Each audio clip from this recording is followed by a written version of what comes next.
And welcome back to the Rangers News YouTube channel. My name is Cameron Willis, and in this week's video we're going to look at none other than Alfredo Morelos. More specifically, we're going to be looking at the treatment of Alfredo Morelos in the Scottish sports media, comparable incidents which have went without punishment, and of course the retrospective ban which he is currently serving. But just before we get started, if you enjoy any of the content that we produce, if you like what you see, then please click like, please click subscribe. The more likes, the more subscriptions we get, the more content that we can produce, the more time that we can put into producing it, and ultimately, and hopefully, the more entertaining it will be. So yeah, thank you so much for watching.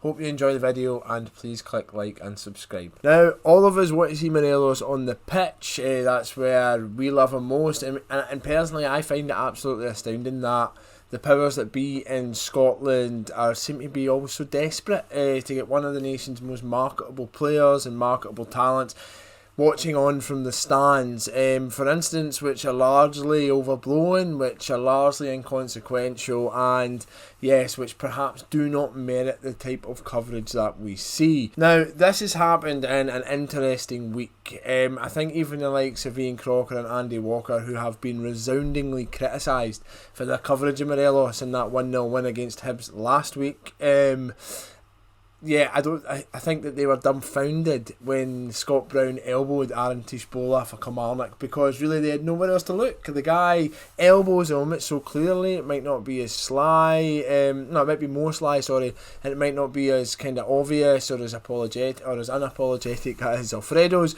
but it's still an elbow. When you compare the two incidents, obviously one's a stamp, one's an elbow, it's different, but both of them are violent conduct. And I don't think that at the end of the day Rangers accepted the charge for a reason. It's because they don't actually have a leg to stand on. But what the club have done in the aftermath is highlight the inconsistency of decision making, and I don't think there is one which is better than that involving Scott Brown. It's not even so much about the consistency in the SFA, it's the consistency in media coverage. And media coverage, whether we like it or not, is driving a hell of a lot of this Morelos stuff. The way that Ian Crocker and Andy Walker reacted to Morelos was like two sick puppies, and I think that in terms of their coverage of Sky Sports, when you look at what's happening across football and the changing face of football and the nature of punditry, these guys need to dab off their tears for the death of 10 in a row and start to provide more balanced, more contrite coverage, because it is transparent.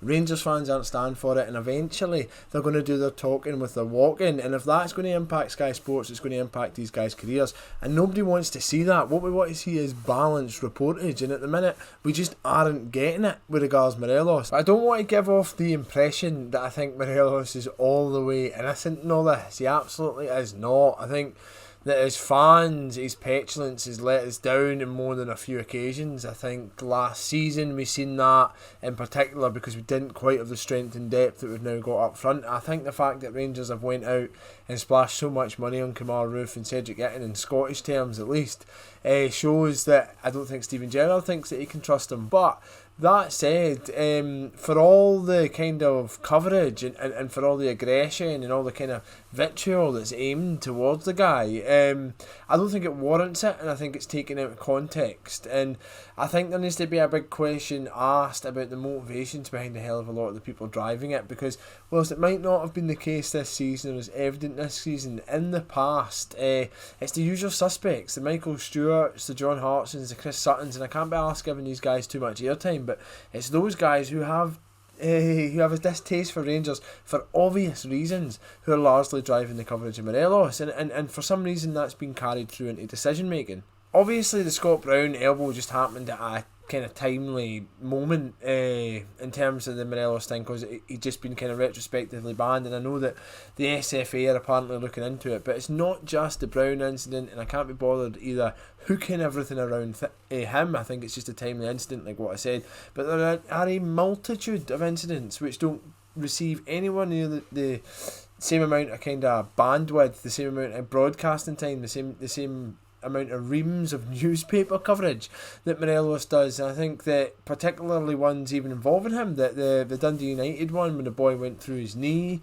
I think there was the one when Curtis Main went through Barisic. I think there's been high profile incidents aplenty involving other teams which haven't got the same level of scrutiny. I just think that Derek Ferguson hit the nail on the head when he talked about it being blown up with Morelos. I think that is it in a nutshell. I don't think Rangers fans want Morelos to be protected or to give a free licence and free rein, and to me it's incredible that amongst rival supporters, particularly the ones that have the biggest distaste for Rangers and Celtic and Aberdeen, they are convinced that Morelos gets off with everything. And for Aberdeen fans, that is the biggest laugh, considering they've got a team of hammer throwers that have been flying into opposition players for seasons and seasons and seasons. For them to say a player that has the odd kick out, as opposed to like a lunging, potentially leg-breaking challenge, is somehow disgracing the game of football more. It's laughable. What Rangers are doing now is they're trying to take a new approach with it, and I think that as a club, it was touched on in that press conference with Steven Gerrard, the most recent one, where they talked about trying to quiet down and keep the unnecessary noise out of the club, and I don't think we've got any choice. I think in the past we've reacted quite badly to the coverage of Morelos or the SFA action against Morelos, and I don't think that it's done us any favours. And I think that now, in terms of the entire structure of Rangers and our influence in Scottish football, I think that's changing, and I think that the way that we're approaching that is changing, and I think part of that is to keep the spotlight on this. I think when you've seen the journalist asked Steven Gerrard about his views in the incident, he was visibly pissed off, and why would he not be? You know, like, this is one of his players that he's seen this time and time again, and whilst he might be annoyed at Morelos privately, he's annoyed that it's not being the same kind of punishment is not being carried out with other players. But what Gerrard was clear on is that Rangers aren't going to kind of blow this up and make it bigger than it has to be. They're going to strategise and deal with it inside, and I think that consistency thing was then repeated on the social media channels. It was repeated when Brown obviously did his elbow on Aaron Bola, and listen, that might well end up with retrospective action. I'd be surprised if it did, but it might. But again, these are not just the Brown incident but multiple incidents. I think that when they're highlighted, they're maybe glossed over, and there's a sense of conjecture and disagreement amongst panellists, etc. And a lot of that is based on the smartness or the kind of subtlety of the players carrying it out. Whereas where I think that Morelos is different, he is so unapologetic, and he doesn't have like what McGregor did when he cuddles Kamara after he goes to the deck, even though in the post match he admits that he deliberately stood on him. As a digression, I think that I don't want to see every players pulled up every match. If it was me, I would rather that when mistakes are made, decisions are made, you focus on improving referees, you focus on giving referees assistance, you don't re-referee games, and you don't turn it into squabbly politics, is what we're seeing with the disciplinary process now. I think that I would rather only incidents which merit a level of retrospective action are dealt with that way. I think that the Morelos one doesn't. Ponti's never got hurt. I just think that if it was something like maybe Curtis Main, that for me that's more worthy of a red card. I'm not just saying that because it's a Rangers fan. I think that he could have potentially ruined the guy's season, and I think that that's serious. I think what Morelos is doing isn't as serious. I think that the fact that we are having conversations about whether or not it's subtle enough or not is part of the problem, and I think that only serious action should be retrospectively dealt with. But for me, Morelos has to wisen up. He has to either stop being petulant, or when he does, he has to kind of be more subtle about it. But there's no guarantee in Scotland that he'd get away with it. So maybe he just needs to rub it out his game completely. But we don't want him to lose that aggression, because he gets kicked from pillar to post, as Steven Gerrard has said previously, and he still shows up every week and he still puts a shift in. The other thing that needs to change is the disciplinary process in Scotland. Celtic have had it their own way for too long. Let's be honest here. They've had too much influence. They've steered it for too long.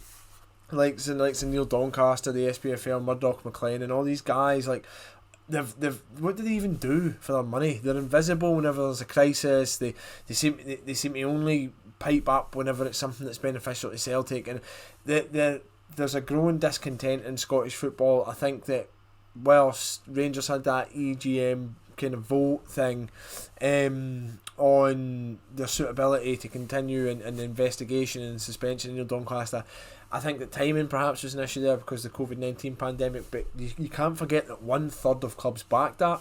I think that if he done it again, it might not be halfway, but it would be more. I think that now Scottish football needs a clean slate. I think that we need to get rid of this kind of retrospective action, and we need to trust referees. I think that we need to invest more heavily into referees.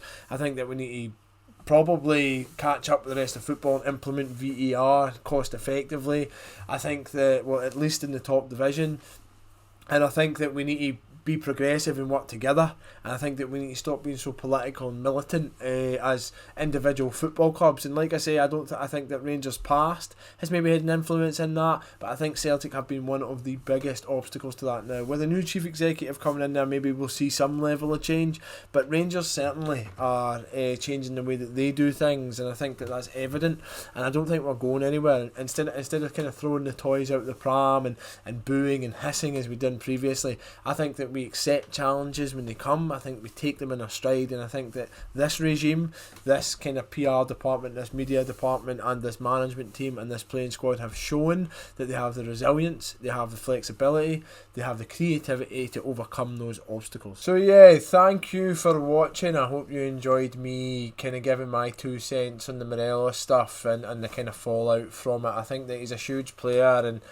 whilst we're constantly seemingly having this conversation about all these kind of wee niggles and kickouts and stuff, I personally can't wait to see him just get back on the pitch and get a run in the team and get a bit of consistency, because he was starting to hit top form there, and I think that's the most disappointing thing about the entire ban. It's not just kind of the petulance or the media campaign. I think that's the fact that we don't get to see the wee guy play football. So yeah, if you enjoyed the video, please click like, please click subscribe. We will be back later in the week with more Rangers content. Thank you so much for watching, and mon the teddy bears.